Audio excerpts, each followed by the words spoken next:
Bones, benvinguts a 4, un podcast on parlem amb artistes que tenen al seu ADN l'art. Avui a 4 ens endinsem en el món de la poesia amb en Marc Freixes, on descobrirem les seves històries, les seves inspiracions, les emocions i tot el que s'amaga darrere de les seves paraules. Bon dia, Marc, com estem? Bon dia, un plaer estar aquí amb tu. Merci, igualment. On ens trobem? Com és que ens has portat aquí? Doncs ens trobem al Pont del Diable, un dels símbols més importants de Martorell, perquè fa poquet que estic aquí vivint amb la meva nova parella i aleshores doncs he pensat que era un lloc bonic per poder fer una entrevista i està envoltat de poesia, com podeu veure, que està ple de carreteres Tipus de i això doncs simbolitza Martorell.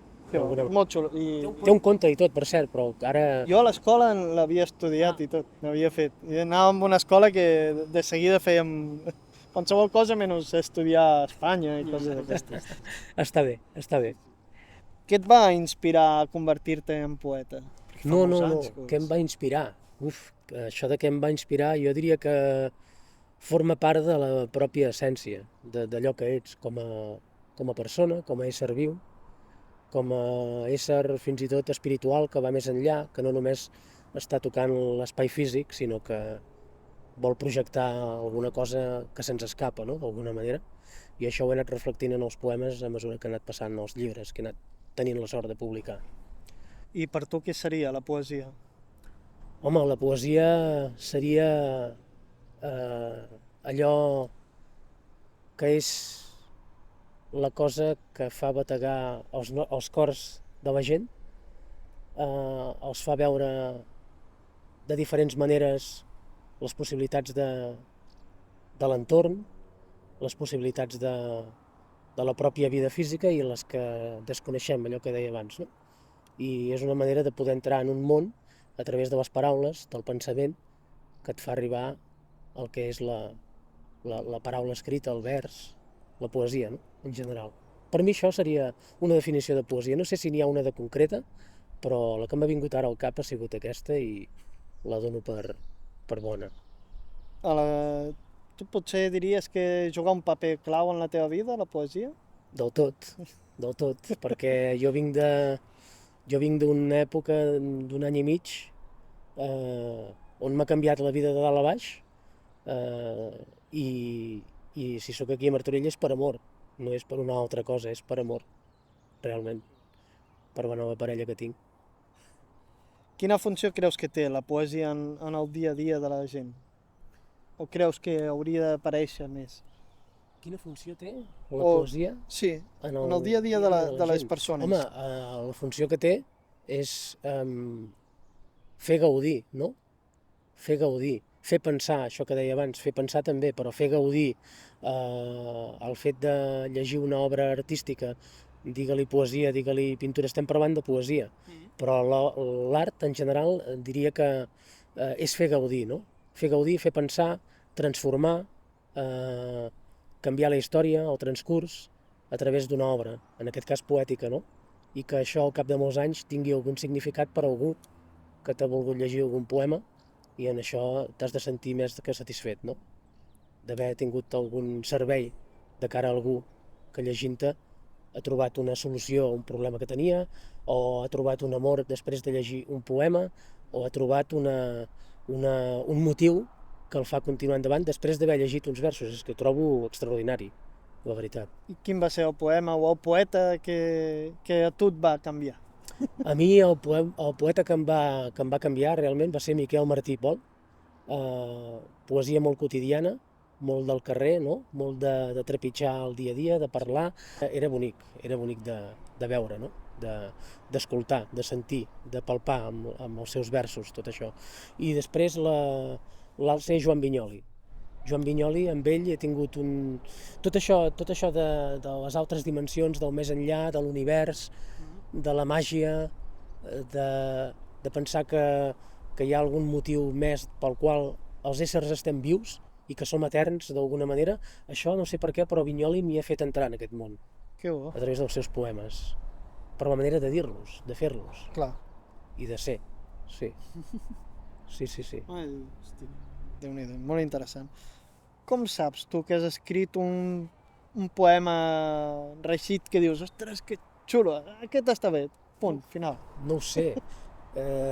Sé que darrerament, d'ençà d'un any i mig cap aquí, pels motius que t'he dit, ja escrivia molt, però encara he escrit molt més, no? La creativitat ha sigut una explosió que m'ha fet sortir tot allò que porto dintre, no? I jo diria que ho saps, no ho sé, no sé si en soc massa conscient. Potser quan ja no sigui aquí, en l'espai físic, diré, mira, ho veuré des de l'altra banda i diré, ostres, aquella persona o aquell altre ha vist, això havia donat un sentit. Llavors sabré que ha sigut un instant que t'ha vingut una mena d'il·luminació, que això sí que ho dic de vegades, que sembla com si et baixés alguna cosa que et fa que allò ho puguis escriure perquè has tingut... Però esclar, ho has pensat prèviament. Jo parlo molt del procés de creació mental. A través del procés de creació mental és quan jo vaig elaborant els versos dintre meu i li dono la forma, el contingut, el que vull dir, i ho vaig treballant durant hores, potser durant un dia, potser segons.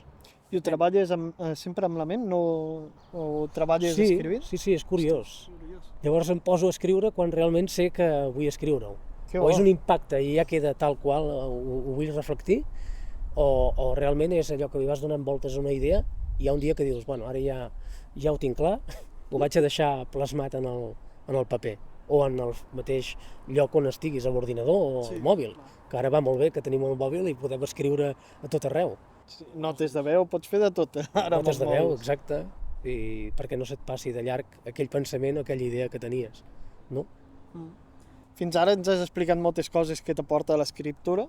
Quines coses et treu l'escriptura? Quines coses et treu? Ostres, et treu? No, jo diria que no et treu, perquè més aviat suma. El fet d'escriure més aviat t'ajuda a viure, no? A mi m'ha salvat de tantes coses que no puc dir que m'hagi tret res, sinó que m'ha donat més que treure en el còmput global. I a part d'aquestes ordenamentes mentals, tens alguna altra rutina a l'hora d'escriure o mania que es pugui... Bueno, en els moments que et ve la inspiració necessites que ningú en aquell moment no et digui gran cosa, sigui la teva parella o sigui qui sigui. Tu estàs capficat en una cosa que vols dir i fins que no la pots deixar escrita d'aquella manera no ho fas, no? Sí que és cert que darrerament m'ha passat una cosa bastant curiosa i és que en aquest amor líquid, profund i espiritual que dic molt sovint que he trobat ara, no?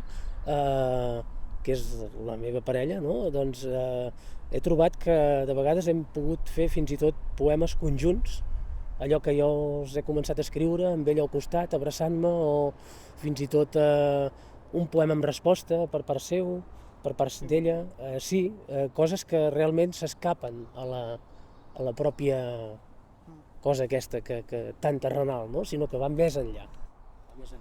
Que bo.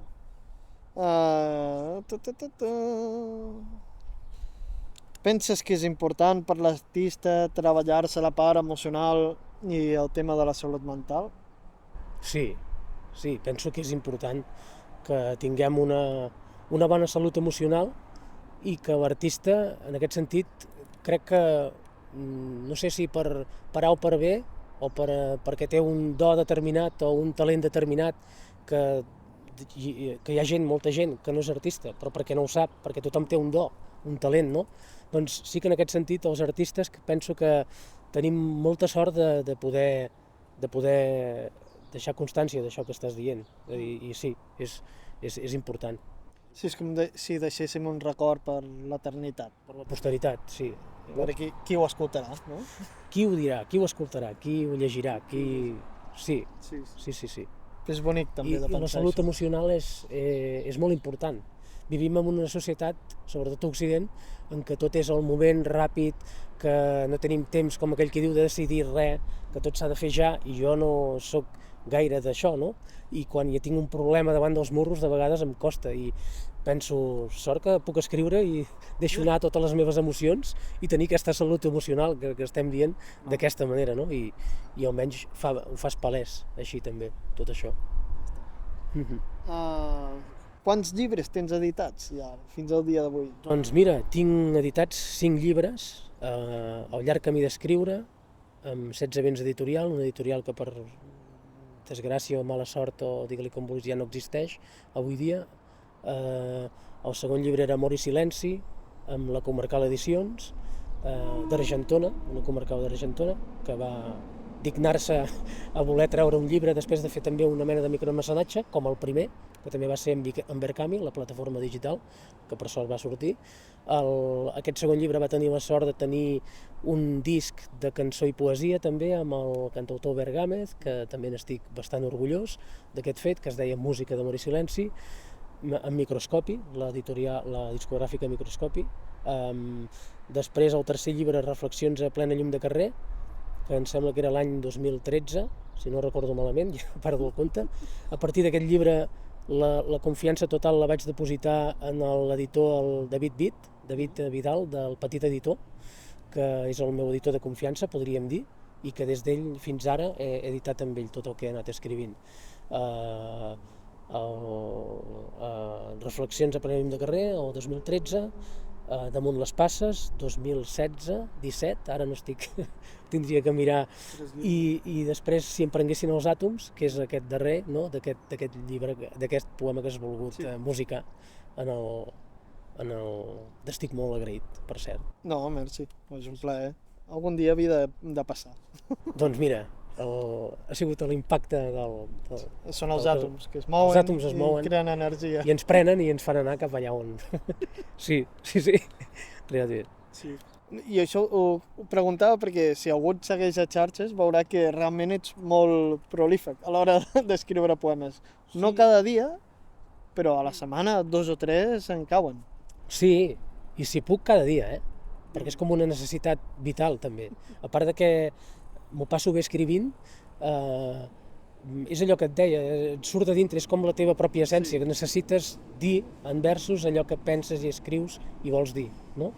Aleshores, doncs, és això, no?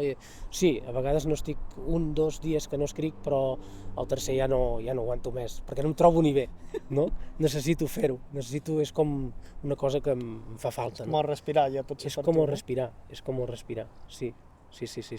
T'has marcat amb algun repte en el futur? Si m'he marcat algun repte en el futur... Ja veig que escriure llibres segur, però...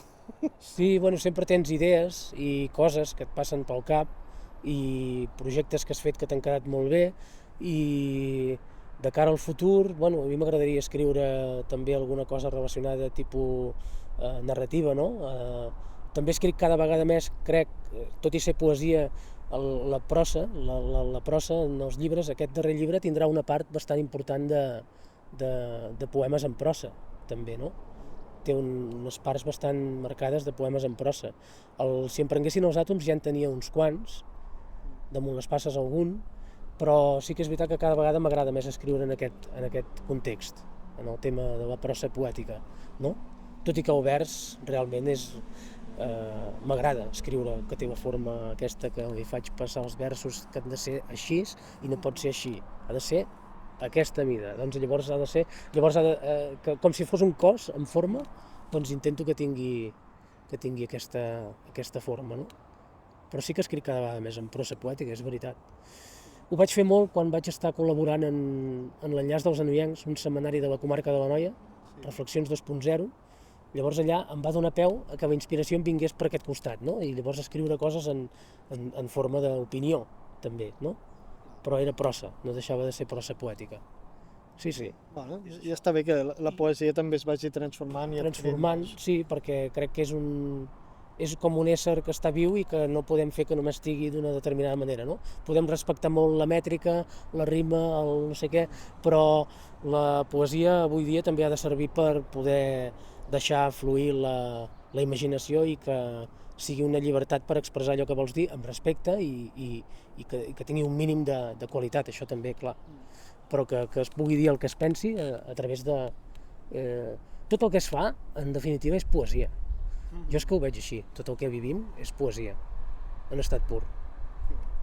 Hi ha algun lloc, algun festival, algun espai que no hagis actuat o recitat que t'hi agradaria anar? Tens aquell lloc marcat, allà, Sí. a l'Espineta? Sí, he tingut la sort a través de la Sònia Moya, amiga i poeta de Manresa, d'estar al Tocats de Lletra, que és un dels festivals que considero que està bé poder-hi treure-hi el cap, no? I dir-hi la teva, i vaig fer-ho, no sé si era l'any passat o l'altre, que hi vaig estar.